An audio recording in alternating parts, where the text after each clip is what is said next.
Probability, क्या चीज नाम है? प्रोबेबिलिटी, जिसको हम लोग हिंदी में कहते हैं प्रायिकता। क्या कहते हैं? प्रायिकता। इसको हिंदी में हम लोग कहते हैं प्रायिकता। प्रोबेबिलिटी प्रोबेबल शब्द से बना है, जेकर मतलब होता है संभावना। क्या होता है? संभावना। इस चैप्टर में सिर्फ संभावना के बारे में पढ़ेंगे कि कैसा संभावना है। जैसे मान लीजिए सपोज अभी मौसम बहुत अच्छा है, तो यहाँ 2 केस हो सकता है, या तो वर्षा होगी या तो वर्षा नहीं होगी। टोटल संभावना कितना होगा? 2। संभावना कितना होगा? 2। तो प्रोबेबिलिटी में इसी टाइप का क्वेश्चन हम पढ़ेंगे, जिसमें पढ़ना क्या क्या सब चीजें है समझिए। सबसे पहले प्रोबेबिलिटी समझ लेते हैं, तो प्रोबेबिलिटी के बाद जो है ना जानेंगे हमको सीखना क्या सब है। क्लास 10th का सिलेबस में हमें पढ़ना है सिक्का। क्या पढ़ना है? सिक्का हम लोग कहते हैं कॉइन। क्या कहते हैं? फिर सीखना है पासा। क्या पढ़ना है? पासा का हम लोग कहते हैं डाइस। क्या कहते हैं? फिर सीखना है ताश की गड्डी। ताश की उसे हमको कार्ड्स कहते हैं, उसको कार्ड्स सीखना है। यही 3 टॉपिक को बढ़िया से डिटेल सीखना है, ठीक है। सबसे पहले प्रोबेबिलिटी का बेसिक कंसेप्ट समझिए क्या कहता है। प्रोबेबिलिटी कहता है, प्रोबेबिलिटी को सूचित किया जाता है पीई से। किससे सूचित किया जाता है? पीई इंडिकेट करता है पॉसिबल ऑफ इवेंट या probability of event. Possible of event कहता है क्या? या तो कोई घटना घटित होगा, कोई घटना, या तो कोई घटना नहीं घटित होगा, या कोई घटना। यदि कोई घटना नहीं घटित होगा तो प्रोबेबिलिटी 0। क्या चीज? कोई घटना घटित होगा निश्चित है, प्रोबेबिलिटी अधिकतम। प्रोबेबिलिटी का कहता है रेंज जो है ना 0 greater than equal to 0 greater than less than 1 less than. इसका मतलब ये हुआ प्रोबेबिलिटी का मान या तो 0 से बड़ा, 0 से, या 0 का बराबर, या 0 का। अगली बात 1 से कम, 1 से, या 1 के बराबर, या 1 के। तो यहाँ 3 बात याद रखिएगा जो महत्वपूर्ण बात होता है। क्वेश्चन पूछेगा कि असंभव घटना की प्रायिकता बताइए, तो क्या कहेंगे? 0। क्या कहेंगे? असंभव घटना की प्रायिकता क्या कहेंगे? असंभव घटना की प्रायिकता। तब फिर पूछेगा न्यूनतम घटना की प्रायिकता। न्यूनतम प्रायिकता का मान न्यूनतम पूछेगा तो क्या कहेंगे? असंभव कहेगा तो यहाँ तक कोई समस्या? इसको तो तीसरा भाषा हम लोग कहेंगे मिनिमम। क्या कहेंगे? मिनिमम। यहाँ तक कोई समस्या? इसी का अगला बात में पूछेगा कि अधिकतम प्रायिकता का मान कितना होगा? अधिकतम प्रायिकता का मान कितना होगा? इसी को इंग्लिश में हम लोग कहेंगे मैक्सिमम। क्या कहेंगे? मैक्सिमम पॉसिबल ऑफ इवेंट कितना हो सकता है? अधिक से अधिक 1, अधिक से 1। यदि संभव घटना यदि निश्चित है, संभव घटना क्या है? निश्चित है, तो उसकी प्रायिकता कितना हो जाएगा?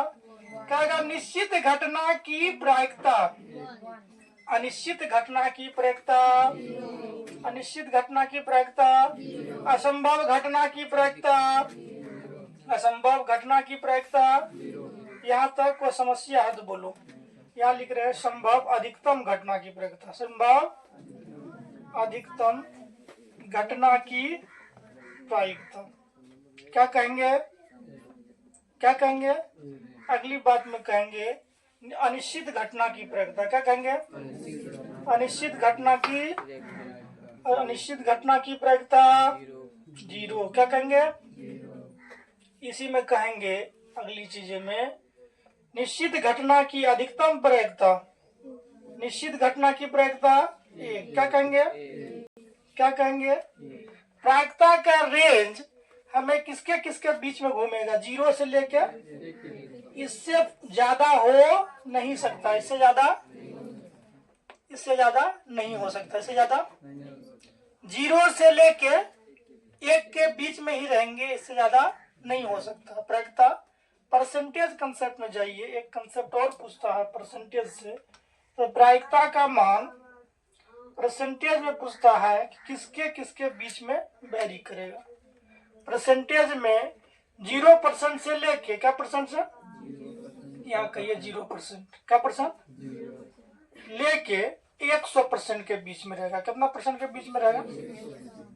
प्रतिशत में कहेंगे तो प्रायिकता का मान क्या चीज, अधिकतम कितना परसेंट, 100%, न्यूनतम कितना परसेंट, निश्चित कितना परसेंट, अनिश्चित कितना परसेंट, मिनिमम कितना परसेंट, मैक्सिमम कितना परसेंट। यहाँ तक कहीं समस्या?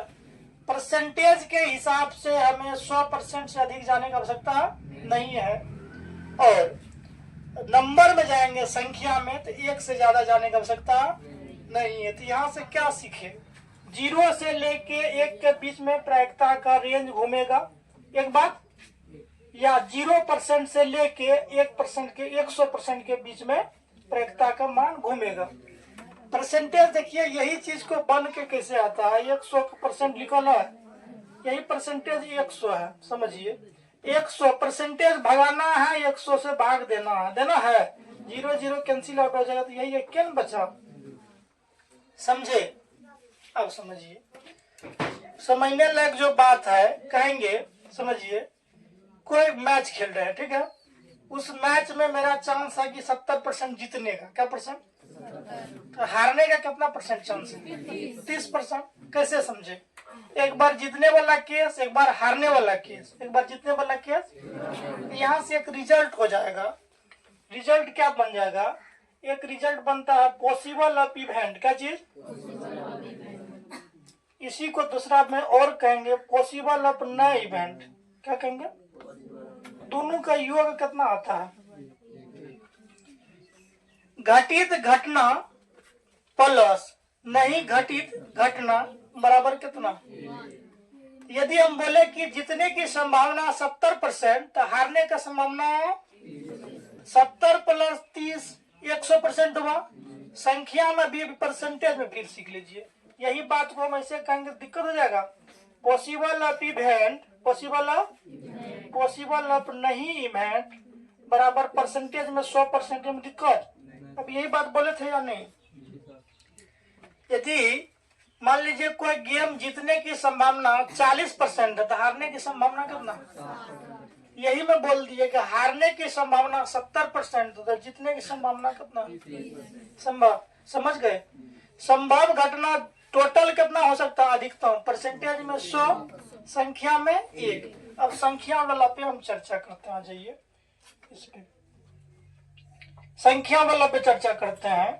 तो एक समझिए ध्यान से, यहाँ से एक रिजल्ट और बन सकता है, इसको साफ कर देते हैं थोड़ा सा, जाइए, एक रिजल्ट और हम बना देते हैं। इट्स इम्प्लाइड, ऐसा कह सकते हो, पॉसिबल ऑफ इवेंट बराबर E1 है, प्लस का ई साइड यदि हम भेजेंगे तो क्या कहेंगे, 1 माइनस पी कहेंगे, पी पे पावर डेस्ट,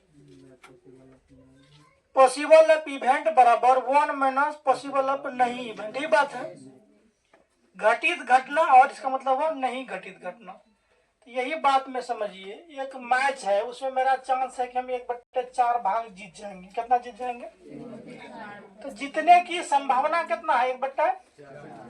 तो हारने की संभावना कैसे लिखेंगे, पी डैश लिखेंगे, तो 1 माइनस पी। पढ़े हो या नहीं पढ़े हो, तो यहाँ लिखिए 1, पी का वैल्यू कितना है, 1/4। यहाँ के एलसीएम लेंगे, 4 1 का एलसीएम 4 हो जाएगा, यहाँ 4 हो जाएगा, 1 से 4 बार में कटेगा, 4 1 4, यहाँ माइनस 4 से 4 कट जाएगा, यहाँ 1 बचेगा, तो यहाँ फाइनली मेरे पास क्या हो जाएगा, 3/।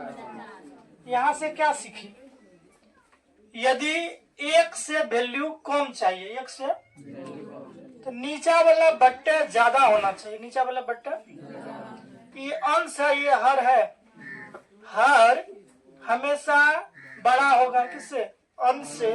इस परिस्थिति में वैल्यू 1 से छोट होगा, 1 से, यहाँ देखिए 1/4 लिखल है। इस परिस्थिति में 4 क्या है, हर बड़ा है, अंश क्या है, तो हर बड़ा होगा, अंश छोटा होगा। इस परिस्थिति में मेरे पास 1 से वैल्यू छोटा होगा। दशमलव में यदि निकालने जाएंगे, इसको दशमलव में निकालिएगा, 4 एकम नहीं लगेगा, 0.0 बैठाना पड़ेगा, यहाँ 10 बनेगा, 4 दूनी 8, 4 दूनी, फिर कटाइएगा, 4 पंचा 0.25 है। यदि 2.25 मेरा जीतने का परसेंटेज है, जीतने का तो हारने का कितना होगा? ऊपर चले, मिटा दे, लिखना था ना, इसमें थोड़ा और बताना है। एक कंसेप्ट यहाँ छूट गया, ऊपर लिख दे।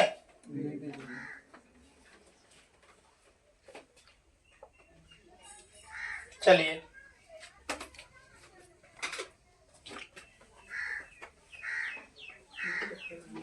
आ जाइए इधर, क्या कहते हैं,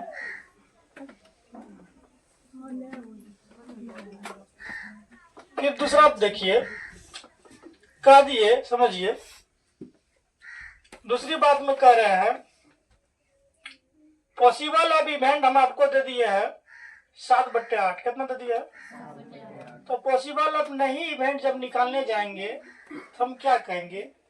एक घंटा, बोलो, पॉसिबल ऑफ इवेंट कहेंगे। पॉसिबल इवेंट कितना? 7/8 है ना? यहाँ लघुत्तम कितना होगा? 8।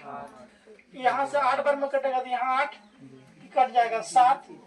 यहाँ क्या होगा? 1/8। समझे? इसका हम डायरेक्ट कंसेप्ट बताते हैं। क्या बताते हैं? Direct concept. समझिए, जब तुम्हें फ्रैक्शन में दिया रहे, क्या चीज में? बट्टे में। किस में दिया रहे? बट्टे में। तो इसका शॉर्टकट कंसेप्ट बताते हैं। पॉसिबल ऑफ इवेंट कितना? 1/4। इसका अंतर करिए 1 और 4 का, कितना हुआ? 3। 3/4 होगा पॉसिबल ऑफ नहीं इवेंट। पॉसिबल ऑफ नहीं इवेंट। क्या कंसेप्ट सीखे? दोनों के